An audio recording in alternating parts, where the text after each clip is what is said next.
여러분 안녕하십니까. 후쿠시마 원전 오염수 방류로 논란이 끊이지 않습니다. 중심엔 일본이 있죠. 수산물 안정성에 대한 문제를 떠나서 우리와 가장 가까이 있는 일본과의 이런저런 문제로 인한 갈등은 어제 오늘 일이 아닙니다. 독도 문제가 특히나 그렇죠. 우리 고유의 영토를 자기네 땅이라고 우기고 갈수록 노고라 하는 걸 보면 참 답답하고 화가 날 수밖에 없는데요. 국민들의 독도 수호 의지를 더 돈독히 하고 다양한 사업을 통해 우리 땅 독도를 알리는데 힘쓰는 단체가 있습니다. 독도 평화재단인데요. 오늘 장효수 파워 인터뷰에서 전 국회 부의장이자 독도 평화재단을 이끌고 있는 이병석 이사장을 만나 독도 얘기도 해보고 그동안 궁금했던 소식들 들어봅니다.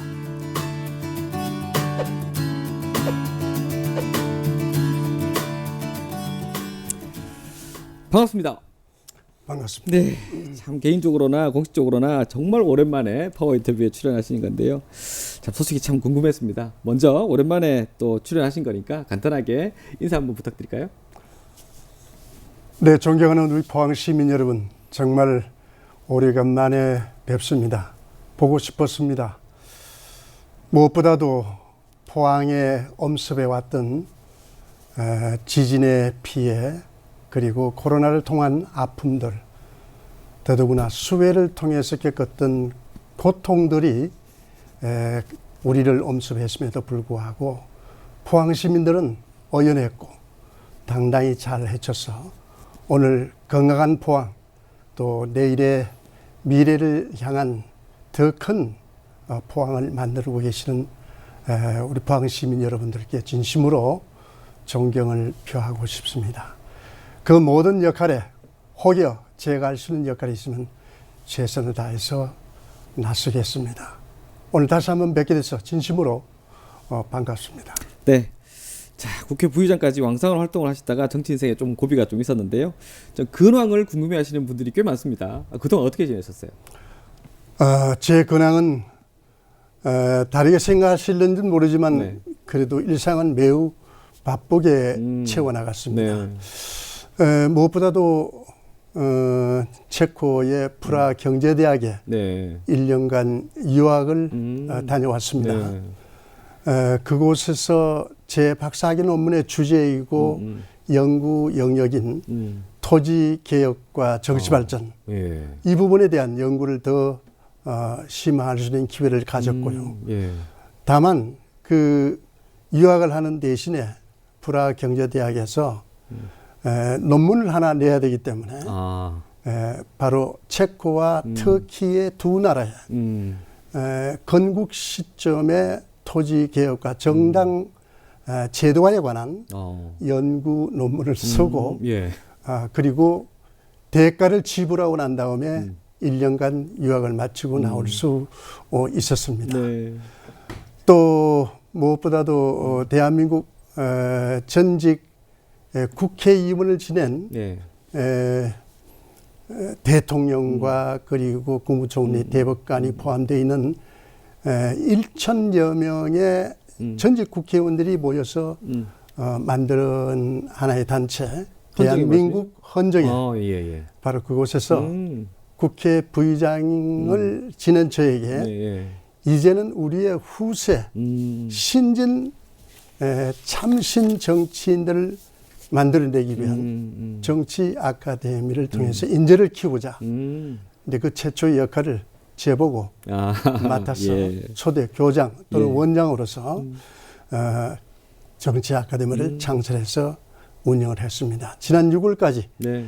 1기, 2기생을 무사히 네. 46명의 수료생을 배출했습니다. 그 46명 속에 우리 포항 출신 참신 정치를 내다보는 신진 정치 꿈나무 4명이 예. 등록을 해서 제가 스승으로의 역할을 했고 그렇군요. 제자로서 아주 열심히 공부하는 모습을 보고 우리 포항의 미래와 정치의 미래를 함께 희망했습니다. 예, 또 왕성하게 활동하셨네요.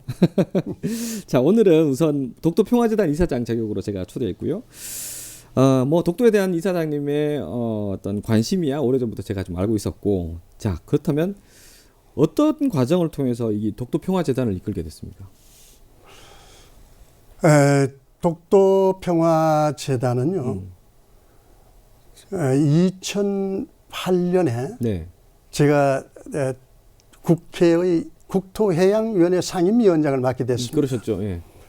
바로 그 시점에 보훈처가 독도 의용수비대 네. 기념사업회의 법적 단체에 초대 이사장을 맡아달라고 하는 요청을 받았습니다. 예. 그 제가 흔쾌히 수락을 했습니다. 그렇고 난 다음에 3년 동안 네. 초대 이사장으로서 역할을 마치면서 예. 그 3년 동안 제한되어주는 활동 보수가 있습니다. 네. 그걸 한 푼도 쓰지 않고 공적 계좌에 예. 저축을 했다가 그리고 임기를 마치는 2011년 말에 예. 바로 그 돈 7천만 원과 그때 함께 뜻을 같이 하는 독지가 네 분이 각 1,000만 원씩을 네. 보태서 예. 1억 1천만 원을 가지고 예. 대한민국 국회 사무처에 아. 독도평화재단을 창설을 했습니다. 예. 바로 이 독도평화재단을 창설한 배경은 우리 대한민국의 땅인 독도 수호와 예. 또 독도 생태계의 보존 예. 그리고 이 지속 가능한 발전을 지향을 하고 무엇보다도 독도가 동북아와 그리고 세계 평화의 상징으로 발돋움할 수 있기 아하. 위한 연구 활동과 관련 사업을 할 필요가 있다 해서 예. 그 방향의 목표를 두고 독도평화재단을 설립을 했고 예.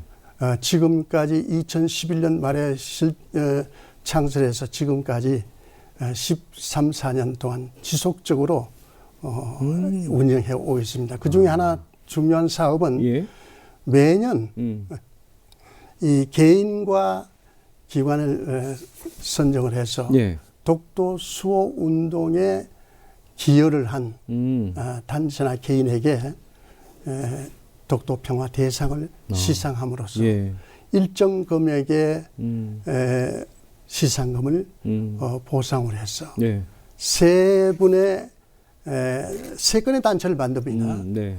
그 선정한 부분에 각 1천만 원씩 시상금을 드립니다. 예. 하나 특이한 것은 예. 3회째에 독도평화대상 시상식 대상자를 선정했을 때는 예. 2015년에 제가 한미의원외교협의회 회장으로 미국을 방문했을 때 네. 그때 미하원 외교위원회 위원장이었던 예. 그 에드 로이스라고 하는 외교위원장을 예. 만났습니다. 예. 그때 만나자마자 사무실에 저를 보고 이병석 회장, 독도는 한국 땅입니다. 이걸 저한테 첫 번째 아하. 모든 기자들이 보는 데서 미국 워싱턴 자신의 사무실에서 네. 공개적으로 발언을 해 주셨습니다. 네.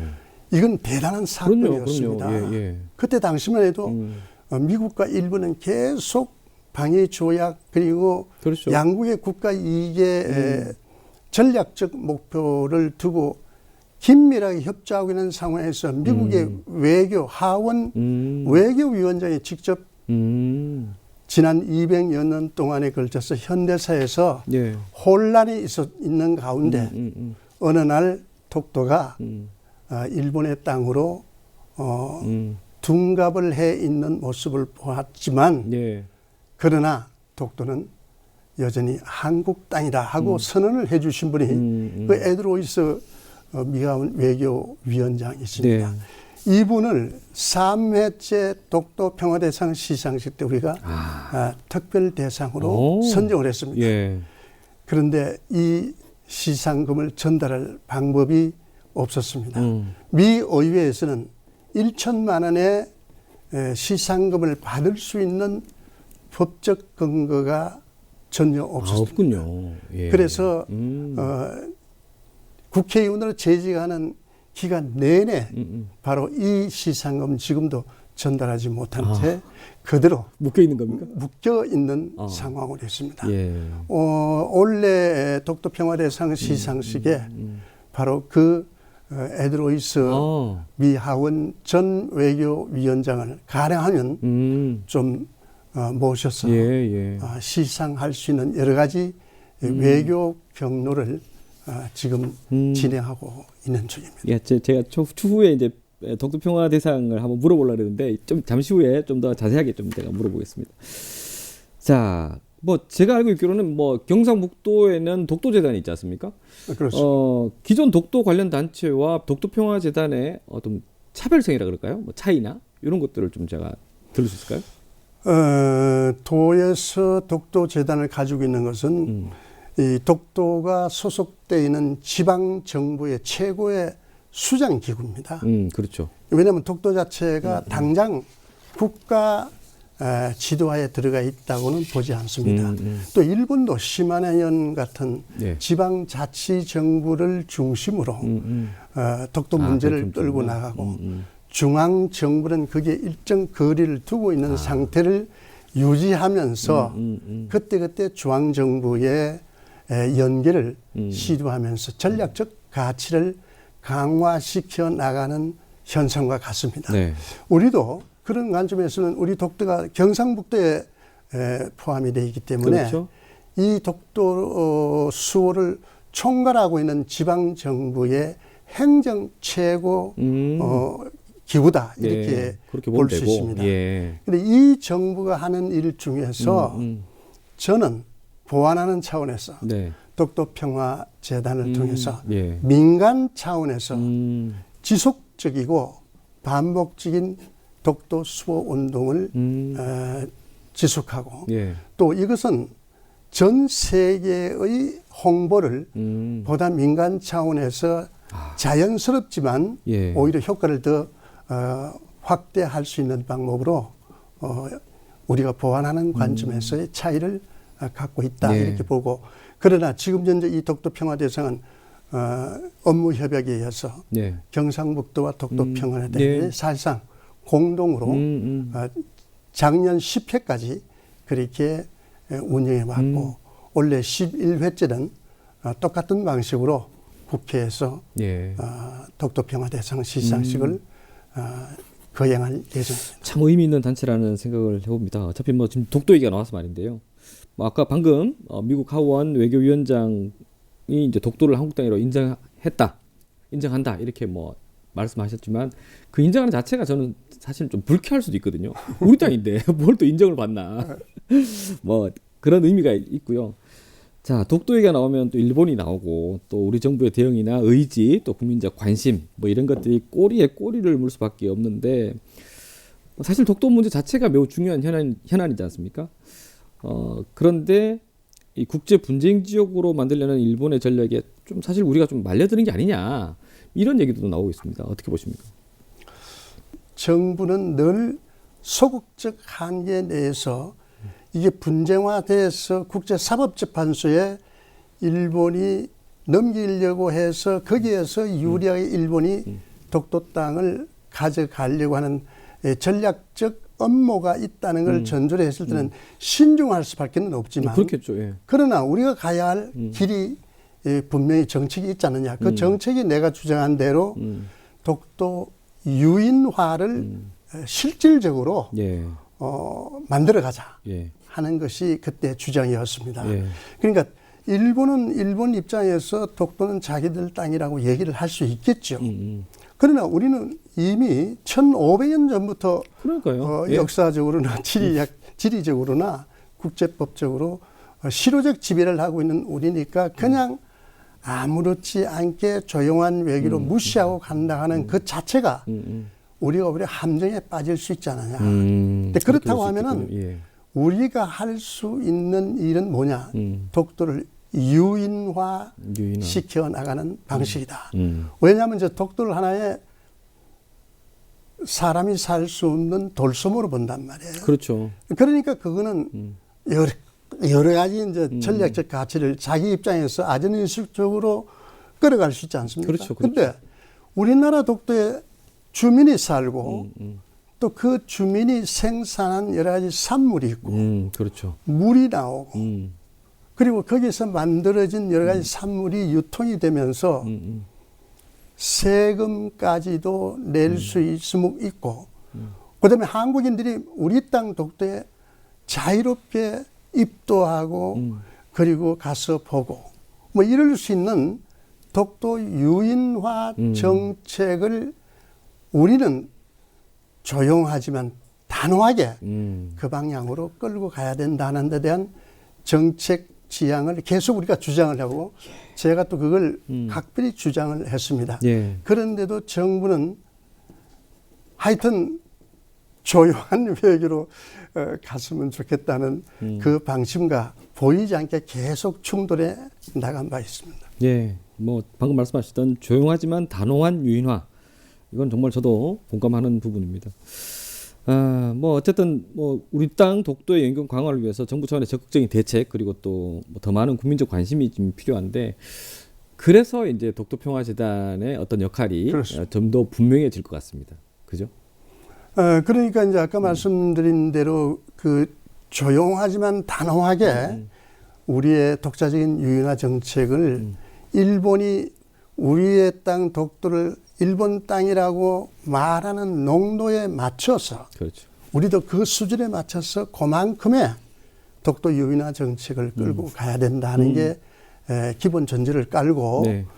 그래서 독도의 지속적인 이용 가능한 법률에 대한 법률을 낸다라든가 그다음에 독도에 관련된 특별법을 제정을 해서 일반법으로 접근할 수 없는 부분보다는 더 상위에서 독도를 지키기 위한 구체적인 정부 지원을 해나갈 필요가 있다. 이렇게 추진을 해왔는데 네. 국토해양부에서 우리가 합의를 본 내용 중에 하나의 상징적인 것이 뭐냐면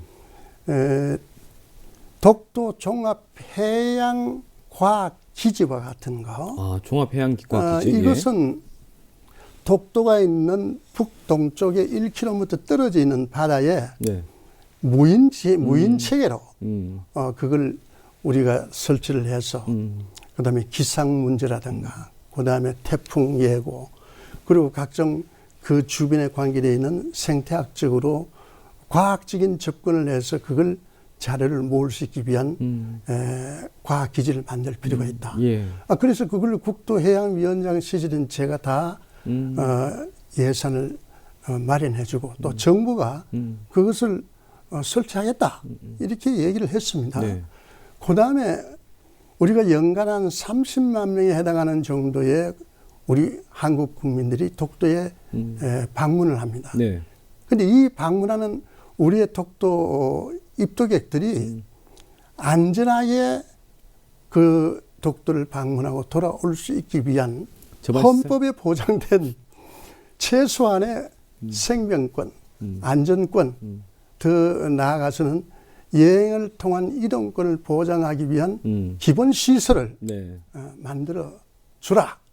그래 필요하죠. 이렇게 해야 되는데도 그 철근 난간 가이드에 녹이 슬어 있는 부분에도 내가 사진을 찍어서 고발 아닌 고발을 국회에서 했습니다만 그런데도 소극적이야. 손을 대면 일본이 달라들고 그것이 국제 분쟁화를 시켜서 다시 이제 꼭 다시 끌어오는 엉뚱하게 나온다는 데 대한 너무 지나친 그 민감성 때문에 그랬던 건데 문제는 아까 이 종합 그 독도 종합 해양과학 기지 같은 그런 거는 정부가 하겠다고 하고 우리가 예산을 만들어준 다음에도 나중에는 궁극적으로 이거는 유보하겠다.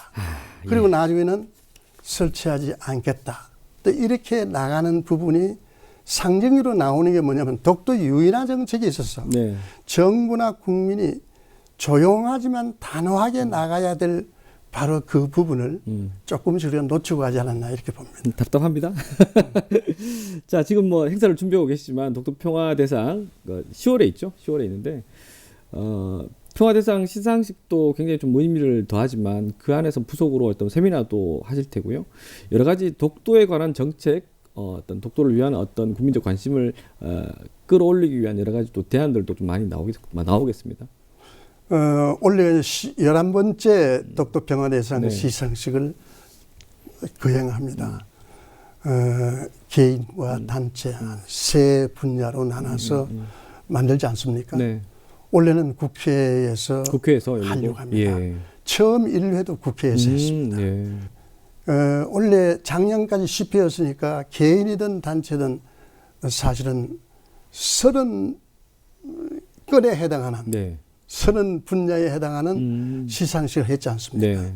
그 여기에는 정말 우리나라 독도 수호를 위해서 가지고 있는 최고의 애국자들, 최고의 학자들, 그리고 이걸 자원봉사 형식으로 아무도 지원해 주지 않는데도 자신들의 호주머니를 틀어서 만들어 가지고 독도 지키기를 하고 있는 이 훌륭한 애국 단체들이 있습니다. 이 단체들 대표를 좀 모아서 필요한 이 독도 관련 세미나를 열어서 그 결과를 모아서 국민들에게 전달하는 뭐 이런 부분도 하고, 그다음에 아까 말씀드린 대로 에드 로이스와 같은 미국 미 하원 외교위원장을 지금은 은퇴를 하고 은퇴하면서 그것도 자신이 데리고 있던 한국 출신의 영킴이라고 하는, 그때 제가 찾아갔을 때 보좌관이 지금 캘리포니아에 자기 지역구를 한국인한테 물려줬습니다. 근데 그분이 이제 물려받고 지금은 은퇴해 계시는데 외교 경로를 통해서 현재 접촉 중입니다. 가능하면 오시게 되면은 그때 그 소신 발언을 지금도 아마 단호하게 해 주실 걸로 보는데 고마운 분이시죠. 고맙기 짝이 없고 또 오신 김에 우리 대한민국에 최근에 얼마나 크게 변모를 했습니까? K-팝, K-컬처로부터 해서 뭐 BTS로 그리고 뭐 방산으로 달라진 대한민국의 위상을 전제로 에드 로이스의 한국 방문이 있게 되면은 바로 이와 같은 독도평화재단 평화대상 시상식이 돋보이고 또 이런 부분의 홍보가 전 세계적으로 알려지게 되면은 그것이 바로 대한민국 독도를 지키는 운동의 하나의 큰 맥락이 될 수 있다, 이렇게 생각해서 준비 중에 있습니다. 그분이 한국에 오셔서 독도까지 갔으면 좋겠습니다. 그러면 난리가 나겠죠? 뭐 그건 아직도 모릅니다. 그분의 소신으로 보면은. 자, 시간이 좀 흘렀군요. 속도를 조금 내겠습니다. 자, 나오신 김에 이제 포항 얘기도 좀 제가 좀 해보겠습니다. 정치 쪽부터 갈까요? 자, 아까 말씀하셨던 대한민국 헌정회 정치아카데미 원장도 역임하시는 등 줄곧 우리 정치에 대한 고민들 또 생각들 많이 해오셨을 텐데, 자, 뭐 사실 저도 국민이지만 지금 국회를 또 정치를 보는 국민들의 시각은 굉장히 불편합니다. 왜 그럴까요? 보시는 그대로입니다. 제가 정치인 출신이지만 지금 그 우리 정치의 단면을 보면 세대 격차, 그다음에 소득 격차, 그다음에 지역 격차, 더더구나 여기에 이제 이념 격차까지 같이 중첩적으로 이 얽혀지면서 대한민국의 현재 정치의 모습이 정말 아주 회오리처럼 휘몰아치고 있는 그런 현상이 보이지 않습니까? 이런 현상을 보고 있는 국민의 마음이 정말 아플 거라고 생각을 합니다. 왜냐하면 국민의 세금을 내서 정당을 지지해주고 뭐 국회 지지해주고 해주는데 다가오는 정치의 모습이 그렇게 만족스럽지 않다. 여기에 대한 이제 실망감이 계실 것으로 봅니다. 우리의 정치는 결국 어디로 가야 되냐 하면 다양성으로 갈 수밖에 없습니다. 맞습니다. 어느 한쪽으로 이렇게 기울어지는 것은 바람직하지 않고 다양성이 중요합니다. 그런데 이 다양성은 결과적으로 정치를 살리는 유일한 해결책은 아닐 수가 있습니다. 그런데 그 해결책 속의 과제가 결국은 뭡니까? 공천 문제가 있을 거고 그다음에 선거구 획정 문제가 있을 겁니다. 그러니까 이 두 가지 문제에 대해서는 국회가 해결을 해야 됩니다. 아시다시피 제가 바로 그 문제를 다루는 국회 부의장을 그만둔 직후에 국회 정치개혁특별위원장을 맡아서 바로 그 점을 해결하기 위한 골몰을 했습니다만 결국 여야가 자신들의 기득권에서 한치도 그럼요. 양보하지 않는 상황에서 선거구도 우리가 손을 댈 수가 없었고 그리고 관련된 여러 공천 제도에 대한 합리적인 국민이 원하는 예. 그래서 그 국민이 원하는 그 공천 방향에서 대한민국 정치가 새롭게 소생하는 새로운 방향 지평을 여는 부분에 대해서도 결국 마음을 닫아버리고 그 이후에 지금까지 진전되고 있는 상황인데 네. 결국 이 부분은 이제 현재 국회가 정치개혁특별위원회가 만들어져 있습니다만 네, 네. 초기 의혹을 지나서 지금 허지부지 되고 있습니다. 네. 이거는 결국 정당의 최고 지도자들이 정말 국민에게 모든 걸 한번 충성하는 의미에서 네. 대한민국의 민주주의와 이 정치를 새롭게 바꾸는 의미에서 결단을 위로부터 내릴 때가 되지 않았나 이런 생각을 갖고 있습니다. 예. 자, 뭐 나오신 김에 포항 얘기도 조금 몇 가지 좀 하겠습니다. 포항이 그 사이에 2차 전지, 그다음에 수소, 바이오, 또 차세대 성장 산업을 향해서 보폭을 계속 넓히고 있는데요. 사실 이제 포항뿐만 아니고 뭐 우리나라 지방 도시들이 대부분 지방 소멸 위기에 지금 놓여 있지 않습니까? 그렇다면 물론 지역 몰로로서 우리 포항이 지방 소멸 시대를 극복할 수 있는 성공 모델이 되기 위한 뭘 좀 더 갖추었으면 좋겠다. 이런 걸 하나 좀 제가 질문을 드려도 될까요? 우리 포항을 이제 보시면은 네. 박태준 전 국무총리님께서 포항제철과 우리 포항의 정치적 리더십을 동시에 잘 조화를 시켜왔습니다. 그래서 때로는 정치권에서 포스코를 간섭을 하게 되면 적정 변이해서 좀 조정하고 또 포스코가 너무 커가지고 그것 때문에 불필요한 불편을 줄 수 있는 지역사회에 대한 부담도 그때그때 수위 조절을 하면서 이 요소가 원팀으로 끌어온 하나의 기적이거든요. 네, 네. 근데 그 기적이 첫 번째고 두 번째 기적이 포항공대의 인재 배출 기구를 만들었다는 겁니다. 그 당시에 포항공대와 같은 인재 배출을 하겠다. 그것도 지방에 하겠다. 그거는 정말 박태준 정신에서만 나올 수 있는 하나의 위대한 정신이라고 생각합니다. 네. 지금 그 포항공대에서 배출한 인재가 30년 가까이 되는 지금 엄청나게 인재 축적이 그렇죠, 되어 그렇죠. 있습니다. 예. 이거는 인재의 혁명을 통한 두 번째 포항의 기적입니다. 네.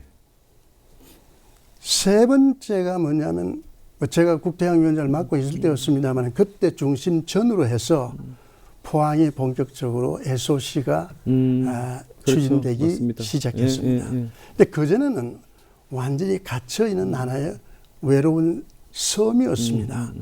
철길도 백길도 하늘길도. 근데 그런 과정에 SOC의 제3의 혁명을 사실상 깔았습니다. 근데 지금 아까 말씀하신 대로 우리의 과제는 뭐냐. 이제는 최첨단 시대의 아이템들을 포항에 초기에 포스코를 가져와서 대한민국 산업화를 견인했던 것과 같은 기적을 네 번째로 만들어야 된다고 생각합니다. 근데 그 중에 하나가 지금 에코프로라든가 2차 전지 같은 지금 아까 말씀하신 그런 첨단 일부 아이템들이 조금 선을 보이고 있습니다만 그걸 훨씬 능가하고 또 그 폭도 다양하게 넓혀서 포항에 포진해내는 그와 같은 제4차 혁명 시대의 새로운 첨단 산업을 통한 신성장 동력의 하나의 메카로 탈바꿈하는 길밖에는 없다고 생각합니다. 여기에 제가 아까 두 번째 인재를 얘기한 포항공대 출신의 바로 이 인재들이 포항을 네 번째로 일으키는 또 하나의 혁명적인 기폭제가 될 수 있도록 포항시와 포항 시민들 그리고 국가 노력해야 된다. 정부가 집약적으로 지원하고 그들에게 일할 수 있는 여건을 만들어줄 필요가 있다. 이렇게 생각하고 있습니다. 네. 자, 끝인사 전에 제가 요 질문을 꼭 드리고 싶었습니다. 과거에 저와 이제 방송을 하면서 그때 제가 기억하는 게 포항의 고속철 시대를 두고 철도 아리랑이라고 그러셨습니다. 기억하신지 모르겠습니다. 자, 이달부터 9월부터 이제 포항 수소 고속 열차가 운행을 시작했고요. 뭐 이제 그래서 이제 서울 강남권과도 더 이게 더 가까워졌습니다. 앞서 이제 포항의 고속철 시대를 연 주역이셨는데 감회가 좀 어떻습니까? 아, 감회가 뭐 벅차죠. 네. 진짜 감회가 더 터질 듯 했던 것은 최초로 포항에 KTX가 2015년에 들어올 때였습니다. 네. 제가 철도 아리랑이라는 제목을 붙인 이유가 아리랑은 12곡의 굽이 넘어가면서 그 12곡의 속에서 부딪히는 질곡과 아픔과 또 그러면서도 일어나서 그렇죠. 다시 그 계속되는 미완의 고개를 끊임없이 가지 않습니까? 네. 포항은 철도 없는 시대를 그렇게 아리랑처럼 불편을 겪으면서 온 겁니다. 네. 그러니까 어떻게든 여기에는 KTX를 가져와야 되겠다. 근데 초기에 우리 그때 뭐 KTX 우리 연결해달라 그러고 할 때는 그때 네. 국가 계획은 서울과 부산까지 가는 고속철도에 경주에서 내리는 겁니다. 네, 그렇죠. 그때 내려서 셔틀버스로 오든가 내려서 포항 남부선인 부산에서 올라오고 울산을 거쳐서 경주로 넘어오는 그 완행열차로 갈아타고 다시 들어오는 겁니다. 그랬었죠. 예. 그거는 정부가 말했던 KTX 포항 연결이라 하더라도 그거는 연결이 중간에 끊긴 거 아닙니까? 그렇죠. 그거 외에는 방법이 없었습니다. 근데 그 방법이 없다는 얘기는 왜 그러냐? 열차는 어떤 특성을 갖고 있냐면 철도 레일이 깔려 있는 곳으로만 달립니다. 그렇죠. 아, 레일이 없는데 철도가 어떻게 갑니까? 공중으로 부양할 수는 없잖아요. 예. 그게 그 당시 2008년도에 우리가 가지고 있는 포항과 KTX와 연결될 수 있는 지점이었습니다. 이걸 제가 마침 국토해양위원장을 맡게 되니까 철도국장하고 전부 이제 저희 업무 보고를 하죠. 그때 제가 요청한 것이 국가 계획에 없어도 국가 철도는 본래 10년 철도 예. 계획에 따라서 맞습니다. 10년 전부터 철도 계획 밑에 네. 그 신청이 돼. 신청되고 난 다음에 순차에 의해서 여러 곳에서 올라온 것 중에 하나씩 그때그때 네. 예산 범주 내에서 뽑아내가 만드는 겁니다. 근데 이미 없어요. 그렇죠. 철도가 깔린 게 없잖아요. 바로 그때 제가 강력히 요청한 것은 포항의 KTX가 경주를 거치지 않고 바로 직접 들어오는 KTX를 연결하자. 이것이 제가 말하는 KTX 포항 직결선입니다. 네. 그전에는 그래서 KTX 연결선 네. 그러고 직결선 그랬죠. 직결선입니다. 근데 그걸 어쨌든 간에 그때 제가 위치가 국토해양위원장에 있으니까 네. 정부에 그걸 충분히 어필할 수 있는 위치가 하늘이 준 기회로 됐고 그럼요. 예. 그 상황에서 결국 국가 계획이도 없고 그다음에 예산이 그때 1,870억 원이 들어갔는데 그래서 국토해양위원회에 제가 방망이를 두드리니까 그때 제 몫으로 두드린 그 철도 예산을 통해서 정부로 돌아가지 않고 국회 예산 특별위원회 넘어가서 네. 정부가 반대만 하지 않으면 그것이 확정이 되는 걸로 해서 바로 들어오지 않습니까? 이 바로 들어오는 것 때문에 종점이 포항이 되는 겁니다. 맞습니다. 옛날 같으면 종점이 뭐예요? 부산이 되는 거죠. 그렇겠죠. 흘러가겠죠. 서울에서 부산까지니까. 대표적인 것이 지금 경주는 서울역에 가서 전광판에 경주 가는 종점 표시가 안 나타납니다. 아하. 경주는 그게 의미가 있는 거군요. 이거는 포항으로서는 이 철도 개벽을 이루는 겁니다. 가장 뒷전에 밀려나 있던 포항이 지금 서울역 전광판에 가면은 KTX 안에 포항이 바로 뜨니까. 포항, 호남선의 목포, 그다음에 여수선의 여수, 그다음에 그렇군요. 경부선의 부산, 거기에 포항이 KTX의 소위 말하면 국적을 만들어내는 겁니다. 그런 거군요. 이게 종점으로 바로 연결이 안 되면 네. 그게 포항이라는 이름을 쓸 없어지는 수가 거죠. 없죠. 어디까지 쓸 수? 그거는 부산으로 없어지는 부산이 되죠. 음. 그 지금 경주가 지금 전광판에 수많은 고속철이 지나가도 경주가 없군요. 경주라는 여기 이름은 안 나오지 않습니까? 이것이 일제 시대로부터 따지게 되면 포항이 경주로부터 철도 노선의 교통 편의로부터 독립하는 소위 말하면 6, 70년 만의 해방입니다. 그래서 제가 그때 개통식 때 국무총리가 와 있을 때 제가 축사하면서 오늘이 포항이 경주 철도로부터 독립하는 그런 날이다. 포항 철도 독립의 날이다.